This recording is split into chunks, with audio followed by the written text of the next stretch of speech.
Hello बच्चों। तो आज हम अभी भी ट्रिग्नोमेट्रिक रेशियो को कंटिन्यू करते हैं और एक लास्ट टाइम का क्वेश्चन बच गया है जिसे हमें और प्रैक्टिस करना बाकी है।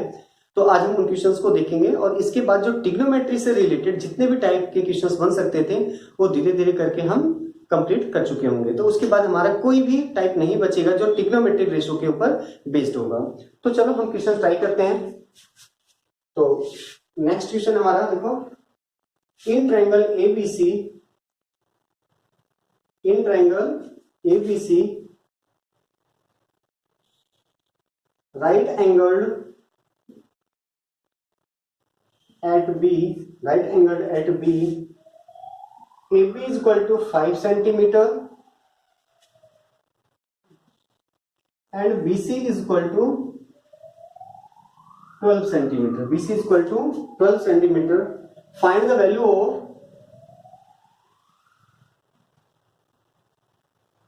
Find the values of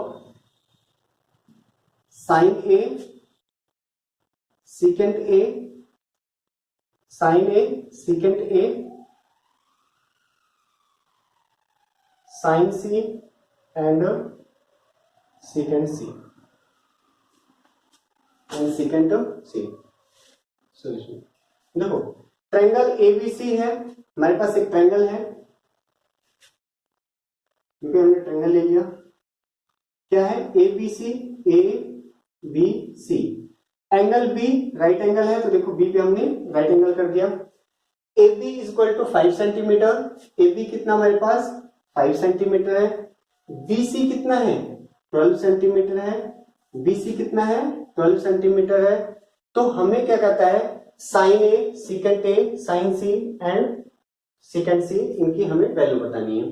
तो एक चीज देखो, हमें एक चीज पता है क्या कि जब भी हमें दो रेशो पता होते हैं हम तीसरा रेशो निकाल सकते हैं। कैसे? By using Pythagoras theorem. तो यहां से हमें पता है क्या, AC का स्क्वायर बराबर होगा किसके, AB square plus BC square के। अब देखो AB की वैल्यू पता है कितना है 5, तो 5 का स्क्वायर, BC की वैल्यू पता है 12, इसका स्क्वायर। तो 5 का स्क्वायर कितना होता है 25, इसका 144, टोटल कितना हो गया 169। ठीक है, ये तो है AC स्क्वायर, हमें तो AC चाहिए, तो AC कितना आ गया 13। तो यहां से हमें पता चल गया ये जो साइड है ये कितना है 13 है। कितना है 13 है। तो अब ध्यान देने वाली बात क्या हमारे पास देखो कि सबसे पहला आपको क्या निकालना है, साइन A निकालना है। क्या निकालना है? Sine A। जब आपको साइन A निकालना है, साइन A तो हमें पता है P अपॉन कितना होता है H होता है। तो इस केस में जो हमारा ट्रायंगल यूज में आएगा वो कौन सा होगा, वो ये वाला होगा।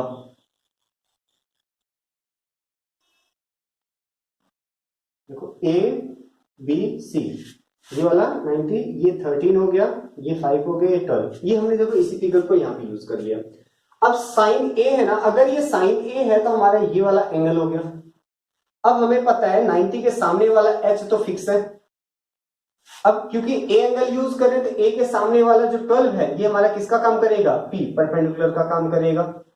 अब जो बच गया 5P हमारा किसका काम कर रहा है, B का काम कर रहा है। तो A एंगल है तो A के ऊपर देखो हमने मार्क करके फिर हम P और B की वैल्यू मतलब हम डिसाइड करेंगे कि P कौन सा है और B कौन सा है। तो परपेंडिकुलर और बेस कब डिसाइड करेंगे, एंगल डिसाइड करने के बाद। अब देखो ट्रायंगल तो वही है, अब हम बात करते हैं P। तो P कितना है हमारे पास, P है 12। P12 कब है, जब एंगल A है। देखो जब एंगल A है। H तो 13 फिक्स ही है, तो ये साइन A हो गया। ऐसे हम बात करते हैं क्या, सेकेंड A। अभी भी देखो एंगल क्या है सेकेंड A, इस एंगल A के लिए 12 क्या है P है, कोई दिक्कत नहीं। सेकेंड होता है क्या है H अपॉन B। H तो 13 फिक्स है, लेकिन B कितना है हमारे पास, B तो 5 है, लेकिन B 5 है कब, जब A एंगल है। B 5 कब है, जब A एंगल है। अब देखो नेक्स्ट, ऐसे हम बात करते हैं हमें तो साइन C भी चाहिए। हमें क्या चाहिए, साइन C चाहिए। साइन C भी तो P अपॉन H होता है, ये भी P अपॉन H था। लेकिन अब दिक्कत क्या आ गई, देखो ट्रायंगल अभी भी वही है, ट्रायंगल अभी भी वही होगा, लेकिन अब यहां पे देखो A B C, ये कितना है, ये तो 5 है, ये कितना है 12 और ये कितना है 13। तो हमें पता है 90 के सामने वाला H तो फिक्स है, H में कोई भी चेंज नहीं होना है। तो अब बचा कौन सा, तो देखो बच गया हमारे पास क्या, हमें देखो एंगल सी चाहिए ना। अब सी को अगर हम थीटा मानते हैं तो हमें पता सी के सामने वाला, अब जो ये 5 है ना ये पी बन गया। देखो यहाँ पे क्या था, ए के सामने वाला 12 पी था, लेकिन अब यहाँ पे सी एंगल है ना, तो सी के सामने वाला कौन है, ए बी, ये आपका परपेंडिकुलर का काम करेगा। और ये बच गया जो बीसी, अब ये आपका क्या हो गया, बेस। तो यहाँ आप देख सकते हो क्या कि जैसे ही एंगल चेंज होता है P और B आपस में क्या हो जाते हैं, इंटरचेंज हो जाते हैं, बदल जाते हैं, जबकि H रिमेन्स कांस्टेंट या अनचेंज। H के ऊपर कोई फर्क नहीं पड़ता, क्यों, 90 के सामने वाला ग्रेटेस्ट वो हमेशा H फिक्स है। तो देखो साइन C, अब क्या होगा P, जब एंगल C है, जब एंगल C है तब P क्या है, जब एंगल C है तब एंगल क्या है, 5 है। P कितना है, 5, और S तो 13 है। तो यहाँ पे देखो साइन ए, जब एंगल ए है तब P क्या है, तब P 12 था, जब एंगल C है तब P क्या है, तब 5 है। तो दोनों में डिफरेंस आ गया होगा आई थिंक आपको समझ में। ऐसे देखो जब सीकेंड C की बात कर रहे हैं तो सीकेंड C अभी भी H/B ही होता है, S तो 13 ही है, लेकिन B की बात करें तो जब C एंगल है तब B क्या है, तो जब C एंगल है तब B देखो क्या है, 12 है। लेकिन यहां अगर हम बात करते हैं, देखो जब A एंगल था तब क्या था, B, तो A एंगल के लिए B क्या था हमारे पास, 5 था। ये दोनों में क्या था, डिफरेंस था। तो आपको समझ में आना चाहिए कि एंगल चेंज होने से परपेंडिकुलर और बेस भी आपस में क्या हो जाते हैं, इंटर चेंज हो जाते हैं, एक दूसरे में बदल जाते हैं। परपेंडिकुलर बेस में कन्वर्ट हो जाता है, बेस परपेंडिकुलर में कन्वर्ट हो जाता है। कई बार बच्चे सोचते हैं ये भी तो P/H की वैल्यू है, ये भी P/H की वैल्यू है। एक्चुअल में क्या होता है, जो साइन है ये P/H रेशो को बताता है, लेकिन P और H आपस में बदल जाते हैं एंगल चेंज होने से। तो इस क्वेश्चन को कर लो, इसके बाद और हम इसी के ऊपर क्वेश्चंस करते हैं। तो देखो इसी कॉन्सेप्ट से रिलेटेड और हम क्वेश्चंस ट्राई करते हैं जो हमारी इस कॉन्सेप्ट को बहुत अच्छे से इंप्रूव कर देंगे।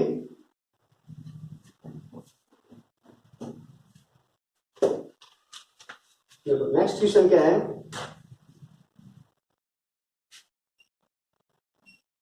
In triangle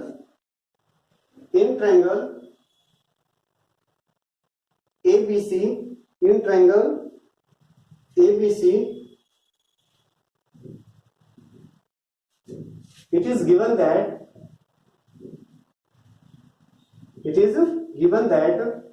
angle C is equal to 90 degree. Angle C क्या है, 90 डिग्री है, and tan A is equal to 1/√3 है। tan A कितना है, 1/√3 है। Find the value of sin A cos B plus cos A sin B। sin A cos B plus cos A sin B की value बतानी है। देखो हमें क्या दिया हुआ है, ट्रायंगल ABC के अंदर एंगल C क्या है, 90 है। एंगल C क्या है, 90 है।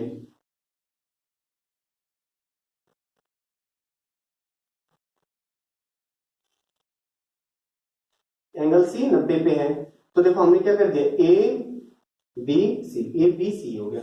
एंगल C 90 है तो एंगल C के सामने हमने 90 बना दिया। अब क्या कहता है, tan A, देखो tan A, तो अगर हम बात करते हैं हमें क्या गिवन है, देखो यहां लिख लेता हूं मैं, tan A कितना है, 1/√3। अब हमें tan पता है क्या होता है, P/B होता है। तो यहां से हमें क्या पता चला, P की वैल्यू 1 है, B की वैल्यू कितनी है, √3।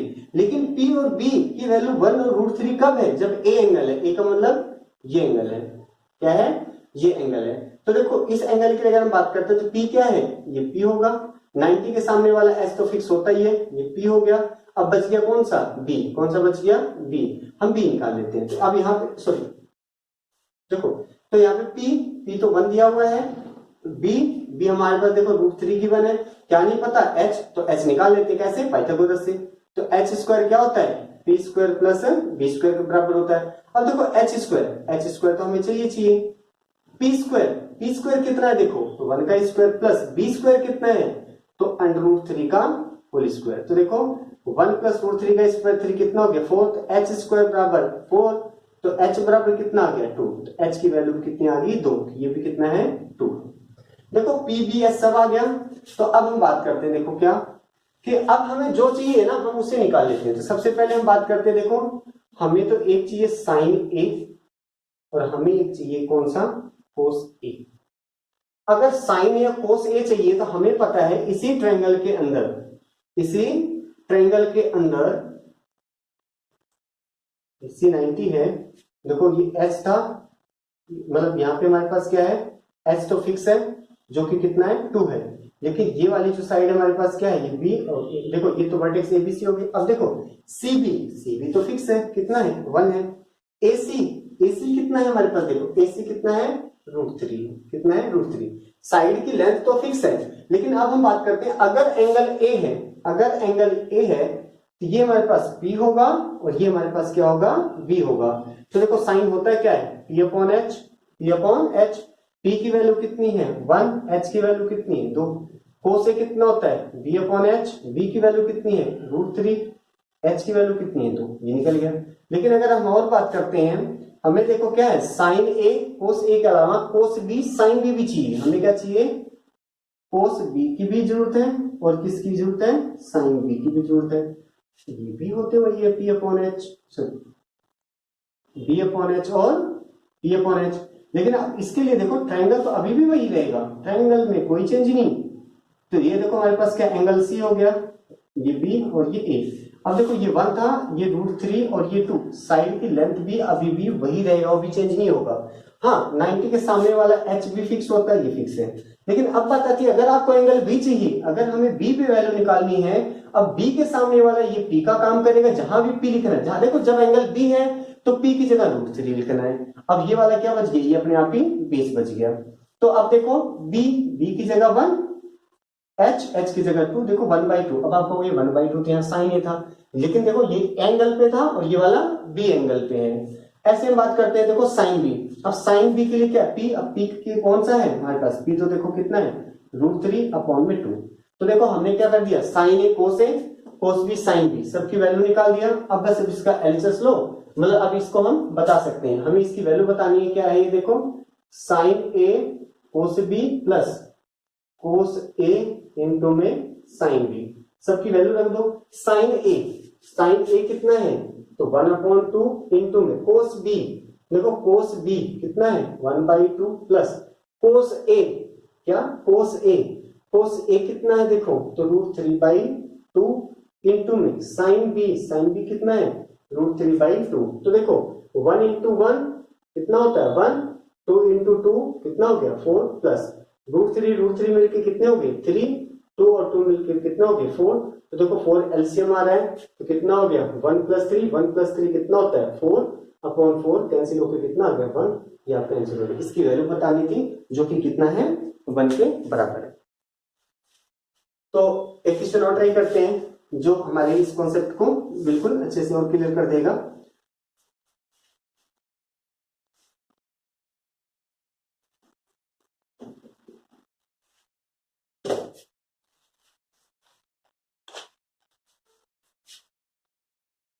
देखो क्वेश्चन क्या है, in triangle ABC right angled at B, AB is equal to 5 centimeter, AB is equal to 5 centimeter and BC plus AC is equal to 25 centimeter.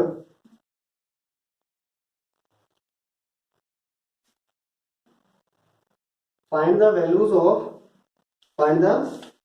of sin A, cos A, secant C, tan C। देखो अगर हम बात करते हैं कि एक triangle सबसे पहले बनाते हैं राइट एंगल ट्रायंगल। इस राइट एंगल ट्रायंगल की खास बात क्या है कि हमारे पास जो एंगल B है वो कितना है हमारे पास, वो क्या है राइट एंगल है, मतलब वहां पे 90 है। एंगल B कितना है 90, राइट एंगल एट B पे 90 है। अगर B पे 90 है तो फिर हम किसी को भी देखो, अब A और इसको हमने ABC ट्रायंगल मान लिया, राइट एंगल जिसका देखो B क्या है 90 डिग्री है। अब क्या कहता है देखो कि AB 5 है, AB तो हमें पता है कितना है 5 है, AB कितना है 5 है। लेकिन देखो BC प्लस AC हमें 25 दिया हुआ है। क्या दिया हुआ है कि BC प्लस AC बराबर कितना है 25। अब हमें पता है BC प्लस AC 25 है, जबकि अब तक क्या होता था, आपको सिर्फ BC या AC दोनों में से कोई एक गिवन होता था, और जब हमें दो साइड पता होती थी तो हम सीधा तीसरी पाइथागोरस से निकाल लेते थे। बट यहाँ पे क्या है, दूसरा साइड गिवन तो है लेकिन दोनों साइड का सम हमें गिवन है, तो हमने कहा कोई बात नहीं, हम क्या करते हैं BC को x मान लेते हैं। BC को क्या मान लेते हैं, x मान लेते हैं। तो देखो जैसे हमने BC को x माना तो x प्लस AC बराबर कितना हो गया 25। तो AC जो h है ये कितना हो गया, ये हो गया ना 25 माइनस x हो गया 25, और इधर जाके माइनस x हो गया। तो देखो ये वाला कितना हो जाएगा 25 माइनस x, क्यों, क्योंकि दोनों का सम कितना है 25 है। तो अगर ये x है तो 25 में से घटाने के बाद जो बचा वही तो होगा ना। जैसे मैं कह रहा हूं दो नंबर का सम a प्लस बी कितना हमारे पास, a प्लस बी हमारे पास 30 है, a प्लस बी कितना है 30 है। अब मैं कह रहा हूं एक नंबर a जो है 10 है, तो b कितना होगा 30 में से इस नंबर को घटा तो 10 को तो अपने आप ही आ जाएगा ना 20 होगा, कितना होगा बाकी बटे, बट टोटल में से अगर इस जो नॉन नंबर है घटा दिया जाए तो दूसरा वाला नंबर आ जाएगा। तो यही चीज हमने यहाँ पे भी फॉलो किया है, क्या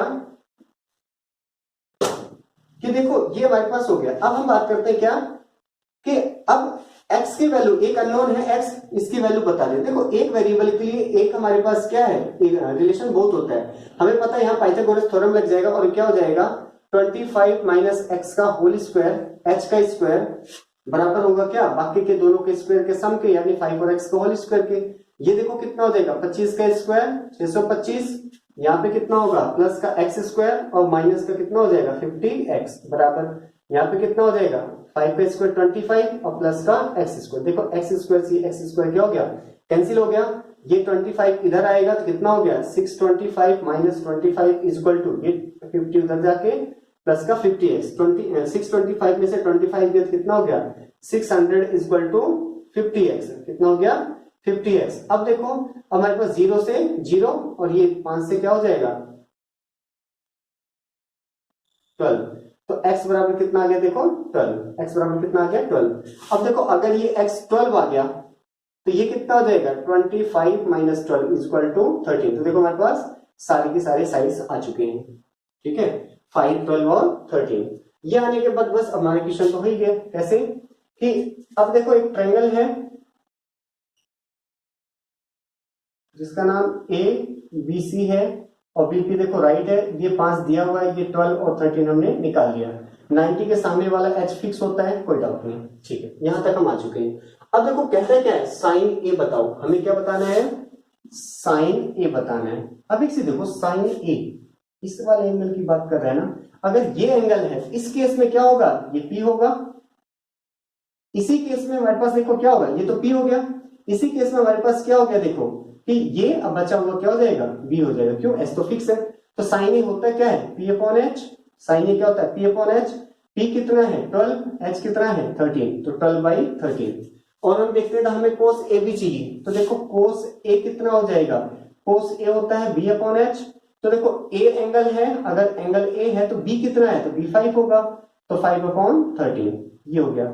लेकिन अब हम बात करते हैं क्या कि हमें तो C एंगल पे भी निकालना है सेकेंड और टेन, तो इसके लिए देखो फिर से हम बनाते हैं उसी ट्रायंगल को दोबारा यहाँ पे बनाते, देखो A B C ये हो गया 5, 12 और 13, ये H फिक्स होता है हाईएस्ट लॉन्गेस्ट। तो अब देखो हमारे पास लॉन्गेस्ट H तो फिक्स है। अब हम बात करते हैं एंगल हमें C चाहिए, हमें क्या चाहिए तो हमें देखो यहाँ पे सीकेंट C चाहिए, सीकेंट C एंगल। अब क्योंकि ये C एंगल चाहिए तो C एंगल के लिए एंगल मानना पड़ेगा। अब इसे जैसे ही हम मानते थे इसके सामने वाला जो 5 है अब किसको रिप्रेजेंट करने लग जाएगा P को, जबकि इससे पहले 5 किसको रिप्रेजेंट कर रहा था B को, लेकिन कब जब A एंगल था। अब अगर एंगल C है तो ये P हो गया, तो हमारे पास देखो सीकेंट होता है क्या है B अपॉन H, तो ये बचा हुआ अपने यहाँ पे क्या है P है। तो देखो सीकेंट B कितना है हमारे पास, ये हो गया B, तो B कितना है B तो है 12 और H कितना है 13। तो देखो सॉरी जो सीकेंट होता है, सीकेंट क्या होता है हमारे पास ये होता है 13, मतलब सीकेंट क्या होता है ये होता है H अपॉन में B, क्या होता है H अपॉन B। H कितना है H तो 13 है, B कितना है B 12 है, तो 13/12। ऐसे हम बात करते हैं। और हमें क्या चाहिए, हमें चाहिए tan C, क्या चाहिए tan C। tan C होता है क्या देखो, मतलब tan होता है क्या है तो P अपॉन B। देखो जब C एंगल है तब P क्या है, जब C एंगल है तब P क्या है 5 है, तो बी अपने आप कितना हो गया 12, 5/12। ये हमारे पास आंसर हो गया, ये हमारे पास हो गए, ये फाइनल आंसर, ये जो भी थे ये निकल गए। तो आशा करता हूं कि आपको ये सेशन पसंद आया होगा और इसके अंदर जितने भी क्वेश्चंस थे रिलेटेड किसी से ट्रिग्नोमेट्रिक रेशो से, तो ट्रिग्नोमेट्री के टी रेशो से रिलेटेड जितने भी क्वेश्चंस है हर एक को हमने अलग अलग कैटेगरी के अंदर डिवाइड करके उनको डिटेल में जाना है और बहुत सारे क्वेश्चंस हमने प्रैक्टिस किए हैं। आशा करता हूं आपको हर एक पैटर्न, हर एक कॉन्सेप्ट समझ में आया होगा और हमने इसको एक डिफरेंट तरीके से करने की कोशिश किया है। अगर फिर भी आपका कोई डाउट रह जाता है तो आप कमेंट सेशन के अंदर कमेंट कीजिए, अगर मेरे को टाइम मिला तो मैं उसको रिप्लाई जरूर करूंगा, आंसर देने की मैं पूरी की पूरी कोशिश करूंगा। और अब इसके बाद हमारे पास क्या है, जो अगला टॉपिक होगा उसको हम नेक्स्ट वाली वीडियो के अंदर डिस्कस करेंगे और तब तक आशा करता हूं कि आप इन सभी को रिवाइज करेंगे और इनसे रिलेटेड जितने भी क्वेश्चंस आपके बुक्स में हैं या आपके पास कोई असाइनमेंट है तो आप उनसे प्रैक्टिस करेंगे। आशा करता हूं आपके हर एक प्रश्न कराए हुए कॉन्सेप्ट में से ही, कॉन्सेप्ट के तरीके से ही हो जाएंगे और अगली वीडियो जैसे भी आएगी हम आपको बता देंगे। Thank you class, thank you for watching the video, thank you.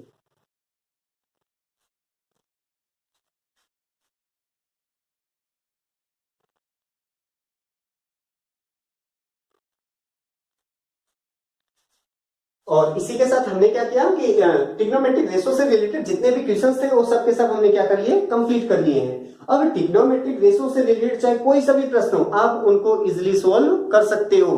किससे, जितने भी अभी हमने डिफरेंट मेथड्स अलग अलग तरीके देखे हैं उनसे, मतलब हमने क्या किया कि एक एक करके जितने भी तरीके बन सकते थे ट्रिग्नोमेट्रिक रेशियो के ऊपर, जितने ही डिफरेंट टाइप के क्वेश्चंस बन सकते थे उन सबको हमने कर लिया है। अब क्योंकि उन सबको हमने कर लिया है तो अब आपकी बारी है। अब आप क्या कर सकते हो, किसी भी बुक को उठाओ, किसी के भी असाइनमेंट को उठाओ, स्कूल का काम हो चाहे ट्यूशन का काम हो, कहीं का भी है, अब आप क्या कर सकते हो, हर एक असाइनमेंट को जो बेस्ड है किसके ऊपर, ट्रिग्नोमेट्रिक रेशो के ऊपर, आप उसको इजीली सोल्व कर सकते हो। आप देखोगे कि आपका हर एक प्रश्न पढ़ाए हुए क्वेश्चंस के अंदर से ही, वाले कॉन्सेप्ट से ही सोल्व हो जाएगा, इजीली हो जाएगा। आशा करता हूं आपको पढ़ाया हुआ समझ में आया होगा और आगे जो ट्रिग्नोमेट्रिक रेशियो के बाद जो कॉन्सेप्ट है इसको भी हम आगे कंटिन्यू करेंगे, लेकिन हम क्या है कि उसको भी कंटिन्यू आगे करेंगे, उसको भी डिटेल में जानेंगे और एक एक टॉपिक के ऊपर हम बहुत सारे क्वेश्चंस करेंगे ताकि आपका हर एक कॉन्सेप्ट बिल्कुल अच्छे से क्रिस्टल क्लियर हो जाए। Thank you class, thank you for watching the video, thank you.